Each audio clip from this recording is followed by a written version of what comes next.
Hey everybody, it's Charlie from Daily Motor, and I've been curious to drive the Subaru Crosstrek Hybrid ever since it was re-released here for this generation of Crosstrek.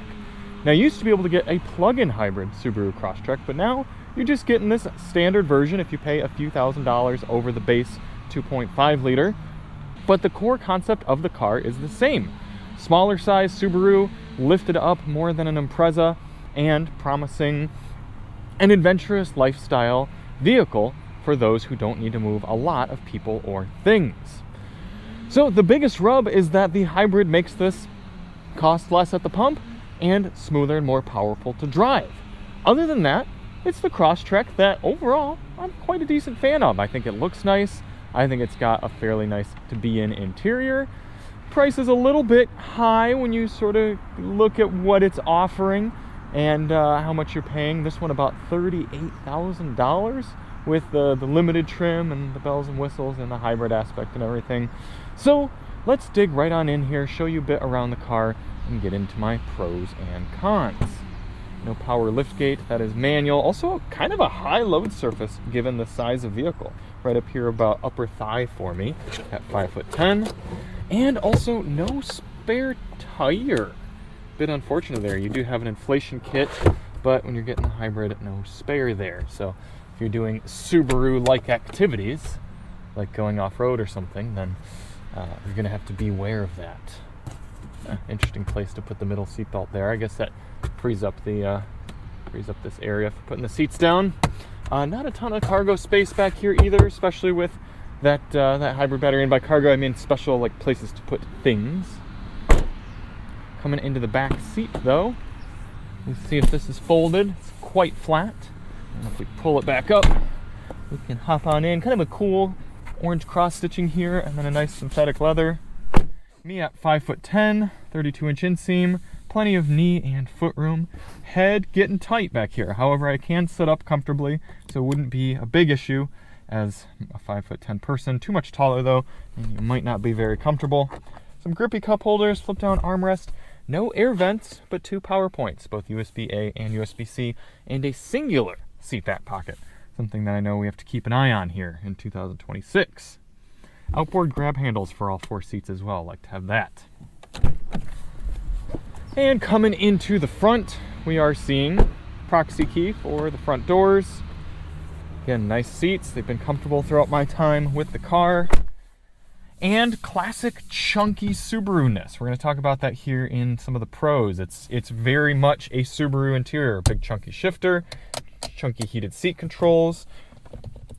You could wear gloves and operate just about everything in this car aside from the touchscreen. So let's dive right on in here, because my first con with the Crosstrek is this Starlink infotainment. And it's not even the size necessarily. I mean, the size of the screen is very fine, but it's the input lag and the time it takes for it to boot up. And then the fact that all your climate controls are in here aside from temperature. So for example, I went to move the car out of my driveway the other night, and the climate was at 67 degrees auto. And so I started the car and it started blasting the fan. Well, it took about 10 seconds or so for me to actually be able to change the fan speed or turn it on or off, because you don't have a physical on or off control here. So the fact that the screen doesn't respond very quickly to inputs, takes a while to load, isn't very fluid. I mean, thankfully it does support wireless Apple CarPlay and Android Auto, so that's good. But my biggest complaint with it is that it is opposite the personality and ethos of everything else in the car. I mean, you're talking about a vehicle that has great physical controls all on the steering wheel, big chunky shifter, real physical switches here around the cabin, but then an infotainment screen that you have to kind of daintily use and touch and have everything done in here. I would so much rather have half the size screen like in the old Crosstrek, give me physical controls at least for my climate. Thankfully, we at least have physical volume and track controls there. Next con, the driver's seat height. I'm only 5'10", but I have my seat all the way down, and I still can't get quite as low as I'd like to. I'm decently comfortable, but there's only about this much room or so between my head and the roof. So if I were just another few inches taller in my torso, I wouldn't be particularly comfortable in this car. The seat can go up quite a bit, but I'm all the way down. So make sure if you're a taller driver that you test drive the Crosstrek for a little while. Make sure you're comfortable. Next con, the sound system. This limited model gets a 10-speaker Harman Kardon sound system, but the speakers are only located in 6 different locations around the cabin. 4 of them are combo mid-range tweeters. The system is okay at best. I gave it a C in our dedicated sound system review, which you can find linked below. It carries a lot of bass, but it's not very crisp and clear when you're listening to louder, more complex music. So it's just a bit of a shame that at this price point for a premium model, premium sound system, I know Harman Kardon can do better. Subaru clearly nerfed them with the cost here, and this is the best we're getting. And then the base 6-speaker sound system is not very good at all. So if you're getting a less expensive Crosstrek, look out for that. The next con. The price of the vehicle compared to what you're getting and compared to some of the competitors around this price, especially for the limited model. I think if you got a non-hybrid kind of Crosstrek Sport or so, not nearly as big of a deal. You're spending a good bit less money, and yeah, you're not getting a ton of features, but you're a little bit more okay with that because you're not paying a price premium. However, with this one, you're paying, okay, getting close to $40,000, and yet you're getting manual rear view mirror, no ventilated seats, no 360 cam, no power lift gate. Yeah, you've got heated steering wheel, heated seats. You do have adaptive cruise control and active lane keeping and a somewhat upgraded sound system. But if you're somebody who really values the features that come in your car for a price, you're going to be a little disappointed in the Crosstrek. You can tell a little bit more of that price premium there is coming for the Subaru badge, for the all-wheel drive system and the engineering, and then for the hybrid specifically. Now, Subaru is charging about a $2,000 to $3,000 premium for the hybrid compared to the non-hybrid versions of this car. It kind of depends on whether you're getting the limited or the sport. And that's a bit much when we're talking such a price differential from a percentage standpoint at this cost. There are other cars from competitors that only charge maybe $500 extra for a hybrid. I think the Tucson is one of them there. It's very, very affordable to get the hybrid version. And then there's brands like Toyota, which now are just giving you hybrid standard and things like the RAV4. So, I mean, I do like the hybrid. I think it's a much better driving experience than the non-hybrid, but you're never going to make that up in fuel costs unless you do a ton of city driving and big miles and your fuel is really expensive. Then maybe over the ownership experience it'll be less expensive for you to own the hybrid, but mostly you're paying for the power and the smoothness, and to me it's just a bit frustrating. I can't stress it enough, the amount of time I have to spend looking away from the road just to turn on the climate and get some air on my face. I don't want automatic climate control. I want fan speed 1 and I want temp down. This is something that would take me all of 3 seconds with physical controls. The last con, the Subaru Eyesight, adaptive cruise control and active lane keeping. We did our highway fuel economy testing with this car a few nights ago, and we put nearly every car that we test through that same test, that same route. And therefore, I'm very familiar with how so many of these cars act with their adaptive cruise control and with their active lane keeping. And with the Subaru version here, I had multiple interruptions. I had multiple times where the car was slowing down too conservatively from the car in front of me. It would lose the lane in kind of just various places. It's not the type of system that you can reliably use to make your driving experience more comfortable and less intrusive. Instead, it's sort of a system that kind of works to keep you in the lane from a safety aspect, but mostly you just end up turning it off because it becomes annoying. Coming back here static for my pros, and the first off is the styling. I have liked the styling of every Crosstrek in this generation.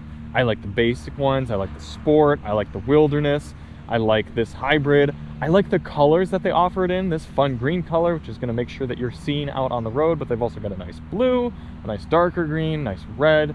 I like the wheels, I like the headlights, they're a little aggressive without being overly so.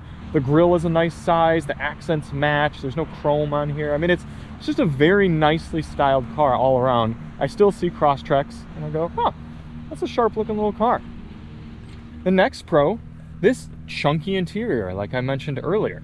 It's very Subaru in here. I think that's the best way I could put it. The things are squishy, they're grabbable, they're comfortable, they're very, feels like an old pair of jeans. It's just, you get in and you hear that sound, you move the shifter, you press the buttons. It feels very unique. I could be put in this car blindfolded and know that I'm in a Subaru. I just wish the infotainment would match that. Next pro, putting the car in gear, the hybrid powertrain. They really did a great job with this car. It's a great balance between efficiency, power, smoothness, and overall feels like a very well calibrated product. You can drive it around here in just EV mode to roughly about 25 miles per hour or so, depending on how heavy you are on the accelerator. And then, as you get up to speed, engine kicks on. Very unobtrusive, very nice handoff for the engine. And then coming to a stop as well, very, very smooth handoff between the regen and the friction brakes. Even better than the last Lexus NX hybrid that I drove. And then, unlike the base Crosstrek, when you need to get on it, it pulls away nicely. I mean, it's not a rocket ship by any means, but it's gonna feel quite peppy compared to the non-hybrid powertrain. So I think they did a really great job. I really do. And then I got 36 mpg on our highway fuel economy test, and pretty much throughout all of our driving, I've gotten great fuel economy. What is my most recent? Okay, my most recent's down to 30. Whoops, pressed the wrong button there. Yeah, I know. I get it. I get it. Yeah, okay, so we've been getting about 35 mpg in mixed driving, but that includes a lot of filming and idling and flooring it for demonstrations like that. So I don't think you're gonna have any problem getting mid to high 30s, and for a car that's all-wheel drive, I'm happy with that. Next pro, the ride quality. If you live in an area with rougher roads, or you like going down dirt roads regularly, you're going out hiking, you're going camping, anything like that, you're really gonna appreciate the suspension and the sidewall with the Crosstrek here. Going over speed bumps like I was back in our filming starting area there, or just broken parts of the asphalt, really rides nicely, especially for the price point. Now, it's not a plush kind of bouncy kind of smoothed out ride like that, but it's a very absorb the bumps in a solid way kind of ride. It's befitting the car. So there's a lot to like about the Crosstrek hybrid. There really is. And the Crosstrek in general. I've always been a fan. Where it gets a little tougher is the competition is creeping in now with these soft rotors, where you can still get moderate off-road capabilities, especially with modern tire tech, slightly reinforced and more robust suspension, and now get decent fuel economy because of the hybrids and everything, and maybe have a little bit more space and similar costs when you're looking at things like the CR-V Trail Sport and the Tucson XRT and the RAV4 and everything. So it's, I mean, I don't get me wrong, I get why you'd get the Crosstrek. There's a lot of good things about it, but like a lot of these smaller cars, the competition is fierce. So you have to be willing to deal with subpar infotainment, a little bit of a constricted interior in here, in order to get to the good looks and kind of the smaller dimensions. Again, some people want the smaller dimensions. But before we fully wrap up, let's put the Crosstrek on the Daily Motor Leaderboard.